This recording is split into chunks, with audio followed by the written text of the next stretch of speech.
Well, good morning, Obi-Wan. How are you? Good to see you guys today. If you don't know me yet, my name's Chris, one of the pastors. Good to be with you. It's always awesome when God's Spirit moves in a service and you can just know that He's there. You don't have to guess if He's there. You're like, you're here right now. And but we can always know too. That's the point. Even when we don't feel it, God is near. But it's always awesome when He does things like this. Pastor Julian already said it, but we're going to talk about temptation today, and I just want to go first so that you have the gift of going second. How many of you go back to high school, middle school, shout at me what subject that you didn't like at school? 1, 2, 3. Oh, we're alike. Okay. Someone said math. I heard what Pastor Julian said, so you're going to, in a moment, know. I just did not like the sciences growing up. I've always been good at numbers, but I don't need to know what photosynthesis is. I don't need to know that for my life, right? I don't care how oxygen works. I just want it to be there the next second that I breathe, okay? And so I was in a chemistry class, and oftentimes, we even had, the teacher was so strict that our homework was even graded. It was like, bro, come on. But the cool thing is he was on an honor system. And so I had never done this before in this class, I should say. Not saying I've never done it another time. But he starts going around the room. He's like, you know what? I can just say that I got, I'm not going to say 7 out of 7 because I'm not good with chemistry and he'll think something's up. I'll say I got a 6 out of 7. It says 83%. It's a B. So I was tempted to do that. And he comes to my name. And I was like, yeah, I got a 6 out of 7. Keeps going, keeps writing down grades. I'm like, yeah, this is awesome. What a new way to get good grades, right? At the end of the time of writing all the numbers down, he's like, now can you please turn in your assignment? I'm like, oh my gosh, he rarely ever does that, and he has to do it on the time that I'm, lying about my score, right? I should have had a 0 out of 7. I'll give you one other story. It was before I came to Obi-Wan, going through a really, really difficult season. And I must have just been in the heat of a bad day, and something just triggered, and something started to well up in me. And I just started yelling and shouting at God. I cussed at God. I was just so angry at God. And I bring those up to show you that all of us can either be tempted, or we can succumb to temptation. So anyway, Pastor Julian said that in his that we're going to talk about, lead us not into temptation, okay? So I want you to think about what that might mean for you today. But I want you to think of it from this angle. It's kind of a prayer for strength. It's like, hey, God, don't allow us to be tempted. Don't keep us from being tempted. Like Pastor Julian talked about, it's an outlet so that we won't be alone. Temptations can be overwhelming. Trials can be overwhelming. So it's a prayer for strength from temptation. Jesus knew that they would be overwhelming. So he gave us this outlet to talk to him about it, to talk to others about it. See, he desires for us to view God not as one who tempts us, but the one who can help us escape from or endure temptation. And here's what's neat about the word temptation. It actually has, the original language has different meanings. It does mean temptation, but it also means trial or test. And that's very important because a temptation is something that entices us to do wrong. A test is an opportunity to do something right. Do you see the difference? Temptation entices us to do something wrong. God provides sometimes a trial in our lives so that we can experience victory. Okay, so I want you to be thinking about, so I just talked about temptation a little bit. Let's talk about trials. Again, it's an opportunity to do right. He doesn't test us in hopes that we'll fail. God's not sadistic. He wants us to experience victory. Just like Pastor Julian's saying, he wants us to win. We want you to win. Listen into how God views us. It's Romans 8. Romans 8 says this. It says, we are more. We're not even on neutral ground as conquerors. We are more than conquerors through him who loved us. See, Jesus knew trials would be very difficult, so he gave us an outlet to connect with God so we wouldn't be alone. Are you seeing the theme of the service today? You are not alone. In your victories, in your trials, in your temptations, in your whatever, you are not alone. See, a trial is meant to strengthen us. And in James, the Bible mentions that the testing of our faith produces perseverance. And then it says this in James 1:4, let perseverance finish its work so that you may be mature and complete, lacking nothing. Now, while trials are difficult, nobody likes going through them, right? Anybody like going through trials? Anybody? Nobody? Yeah. Nobody likes going through trials, but if we persevere and learn, we are strengthened and matured by trials. But here's what's key. And Pastor Julian said it, Cameron said it, I'm saying it, and it's because God wants you to know it. Oftentimes, when we go through a hard and long trial, we may start to wonder if we're going through it because we've done something wrong. Or maybe that God is punishing us for something. And when that happens, if we're not careful, it creates hesitation and loneliness. I can't get to God. Now, sure, sometimes, not going to lie to you, sometimes like any good parent, there are times lovingly they're going to give consequences to their kids. Sometimes we face hardships caused by our own wrongdoing. God does allow that at times. And even in those cases, trials can strengthen and mature us. There really is a grace from God in teaching us through our trials and tests. But other times, trials come not because of anything we've done wrong, but in order to strengthen us. I remember the first time that God really helped me see this because I was going through a hard and long trial, and I remember talking to my mom, and I was like, Mom, I don't know why I keep going through things. I must just be doing something else wrong. There just must be something else I'm doing that's wrong. And I remember I was so glad my mom spoke this into my life. She was like, Chris, why did your dad go to basic training in the military? Is it because he did something wrong, or was the military strengthening and preparing him for something? And I was like, Mom, you're right. The military was strengthening and preparing him for something. God hasn't left you because you're going through a trial. And it might not even be because you did anything wrong. He's strengthening you. He's preparing you. He believes in you. He is with you. Here's some examples of just the practical difference between a temptation or trial, just to distinguish it a little bit. Because again, the word temptation can mean both, a temptation or a trial test. A temptation can be being prideful and judging others, looking down on them, mistreating them. It could be lashing out verbally or lashing out physically.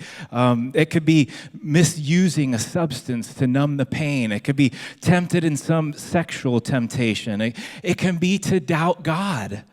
Not only is it entices us to do wrong, it entices us to doubt God. Can you really trust God? After all, where is he in all of this? See, again, a temptation entices us to do wrong or doubt God. Trials can be things that could be a relational trial. You're stuck in your marriage, or you're stuck in your friendship, or the issue is you do feel lonely. You don't have a lot of friends, or you're single and you want to be married. That could be a trial for you. It could be getting overlooked at work. How much fun is that one, right? It could be the unrealistic expectations at work. It could be going through a dry financial season. It could be you could be the only person in your family or in your career that follows Jesus. That can be difficult. It could be experiencing a deep betrayal. But we have to remember about trials. They are opportunities provided by God to do right and experience victory. In every trial I just listed, God can give us strength to help us endure and persevere and experience victory. Like, man, I did not know how I was going to get through that, but God brought me through. I am not alone. I am not. And whether it's a temptation or trial, here's the cool thing. Jesus invites us to bring both to God because he doesn't want us to be alone. We can ask him to protect us from temptation, or if we're proactively, or if we're being tempted, he's right there to give us strength to resist it. We can ask him to hold back hardship, or if we're being tested in a trial, we can ask him to rescue us from the hardship, or we can ask him to give us strength to endure and learn from the trial. You see, Jesus' intention is that we depend on God in any circumstances that I just shared. Any, not just the good ones, the hard ones, the tempting ones. The problem is, sometimes we don't, and I don't always either. I just shared with you in the beginning how I tried to go first for you guys. We don't always depend on him for this kind of stuff. We either don't think to or we're hesitant to.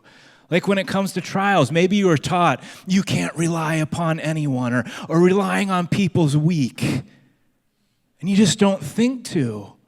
Or we think that the trial must be because we've done something wrong. And you're like, well, I don't deserve talking to God and escaping this if I did the wrong. Or maybe we're embarrassed for having blind spots or weaknesses. Or again, temptation. Maybe, again, it's a self-reliance thing. You've just been taught. And when I say self-reliance, I'm not talking about being competent. God wants all of us to be competent. But we get to a point where Pastor Julian said it, we don't have enough strength for this life sometimes. We need God's strength. We need God's perspective. We need God's wisdom. Or maybe when it comes to temptation, there's an embarrassment or a shame. Like, I can't even believe I'm being tempted by this. Or, yeah, because I'm being tempted, God's probably angry or disappointed in me. And the temptation is to withdraw and hesitate. But can I tell you, if the embarrassment or wondering if God's angry at you for being tempted causes you to withdraw or be hesitant, man, I hope this encourages you. It's not a sin to be tempted. Jesus was tempted. Jesus was tempted. Listen in Hebrews 4, talking about Jesus. For we do not have a high priest who is unable to empathize with our weaknesses, but we have one who's been tempted a little. Tempted in some ways, but not in the horrible things you're tempted by. Tempted in every way, just like who? Just as we are. Wow. Yet he did not sin. And then here's this cool pathway that says, you're not alone. It's going to be your choice to take it, but you're not alone. He says this, let us then approach God's throne of grace with hesitation. Maybe, God, you're going to be angry at me. What does it say? Say it like you're confident. Confidence. So that we may receive mercy and find grace to help us in our time of need. Did you hear that? Is that actually shocking to you? Jesus was tempted too, just like I am, just like you are, just like we are. I mean, think of some of the egregious wrongs out there. Jesus was tempted in every way. He knew, this is so important, he knew what it was like to be and feel human. But he never gave in, he never sinned, he never fell. Have you ever faced a struggle, not just temptation, it could be any trial, and felt relieved to know that someone else went through it too? Why were you relieved? Because maybe you found someone that you could relate to. Oh man, I'm not the only one. Not that I'm like happy that you're going through it too, but I kind of am because I'm not the only one.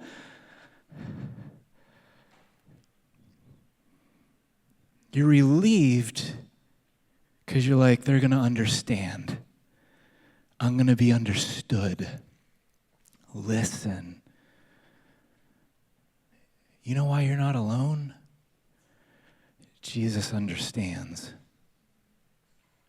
And I think some can struggle with Jesus, especially when it comes to temptation, because they don't think he can relate. He was perfect, Son of God. He doesn't understand. That's not true. That's a lie to keep you alone. You're understood by him. He wants to connect with you about your temptations and also about your trials. Jesus knows what you're going through and can relate to both. He's here to stand by your side and to help you, because we're going to say it again, you are not alone. We can also be relieved when we see people overcome something that we struggle with. Wow, they struggled in that trial. I'm going through the trial. God help them overcome. Maybe it can happen to me too. God, protect me. Help me through this. As we start to close, as we've been sharing in this series, it's important to talk with God.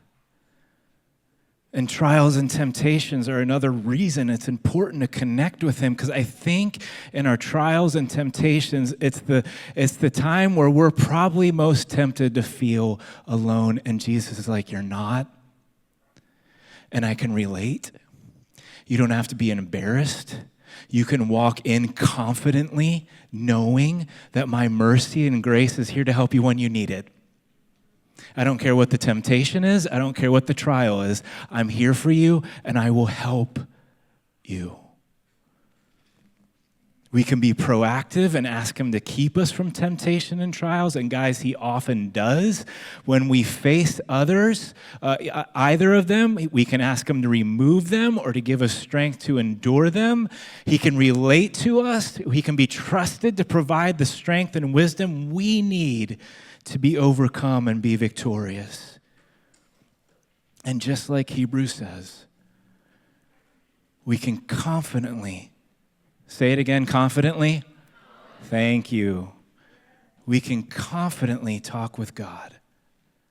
And as we face our trials and temptations, he'll give us grace and mercy when we need it. Adam, can you put up that last verse, just the second part of that verse one more time where it talks about grace and mercy? Before Cam and Mateos lead us in this final song, I want to take a couple moments once again to remind you that you're not alone and that God is here. Do you know often how we know we're not alone? Connecting with God. Talking with God. Connecting with him at work. Connecting with him when we're on the road. Talking with him when we're tempted. Talking to him when we're going through the trial. We often realize we're not alone when we're talking with him.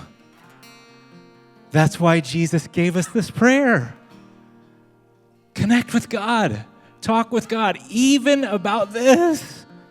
Even about temptations and trials, he can relate. He's here, he's near, he's standing by your side. He hasn't walked away. You're tempted by what? Hey, I can relate. I know what it's like to be and feel human. I was tempted too. I know what it's like to go through trials. Let me help you overcome both.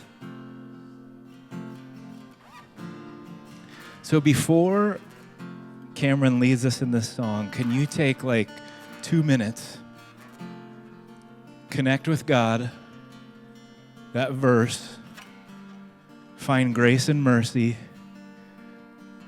connect with him about maybe a temptation that's in your heart right now, a trial that you're going through, because you're not alone. You're not. So Cameron, maybe give him a minute or two just to connect with God.